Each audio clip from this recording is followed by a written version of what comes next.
Hey guys, I am doing my presentation on Spirit Empowered Church, Acts 2 ministry. The Assemblies of God uses Acts 2 journey, which I'll talk about here in just a moment. So important to put kind of in reference is what is Acts 2? In Acts 2, we have the day of Pentecost. The Holy Spirit falls on the believers in Jerusalem. There's an outpouring of the Holy Spirit. People speak in tongues. Miracles happen, and a lot of people are added to the church that day. Um, we have multiple groups. We have the original disciples. When we think of who are the disciples, those people. But then we also have new believers who are very immature in their faith. Um, but towards the end of Acts 2, we see what I think is kind of the culmination of like what are we pursuing? What is our goal as a modern 21st century church? It's what they did in the first century. They devoted themselves to the apostles' teaching and to fellowship, to the breaking of bread, and to prayer. That's the NIV version. This is what we're pursuing when we're making disciples. So discipleship kind of comes down to one question: is who are you discipling? Um, we know what discipleship means. It means making people more like Jesus. Um, but who are you discipling is kind of the question that kind of gets forgotten. We always think about, how am I being discipled? But how am I discipling others is probably a bigger question. I can take some ownership for my own personal beliefs, um, but my hope is that I'm creating other disciples.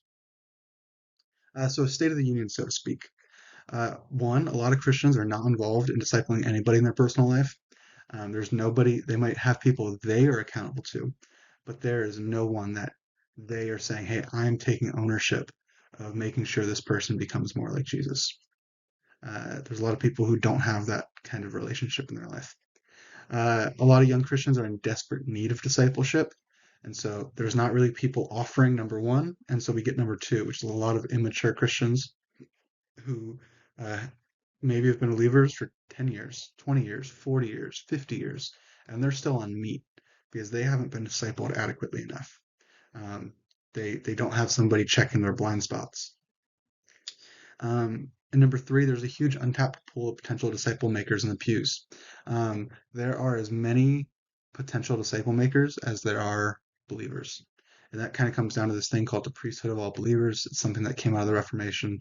Um, every good Protestant's going to believe it, that each and every one of us has the ability uh, to do what priests in Old Testament times did, to make disciples, to offer sacrifice, to lead, to teach, um, to do that in a way that creates other people desiring to follow God. So, what's the model moving forward? I mentioned Acts 2 Journey. It's just one of many models. It's not the model, it is a model, it is a good model. Um, and ultimately, the goal is using the empowerment of the Holy Spirit. As Pentecostals, we're all about the Holy Spirit to create disciples who make disciples. So, steps towards a disciple making church. We have to have a vision. So, what is important to your church? What are your values? Um, for me, I am a graduate chaplain at Baylor University. I am wholeheartedly very intent on making sure that all the ministries have an opportunity to flourish. I get my funding from the university. It's a private university. We have a decent amount of money.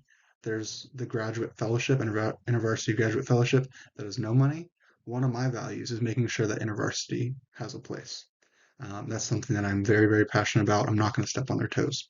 And so during the evenings, Monday through Friday evenings, I don't schedule events because that is InterVarsity space. So that's a value of mine, to be ecumenical, to make sure that there is a plethora of ministry options.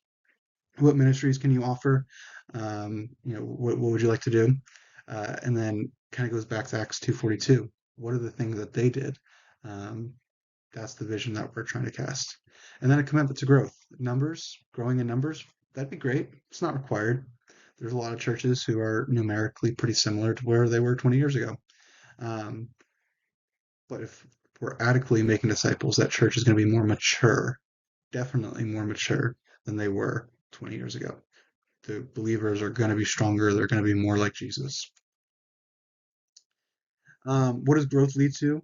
Uh, at the core of it is worship. Francis Chan, he frames worship as what do I bow down to?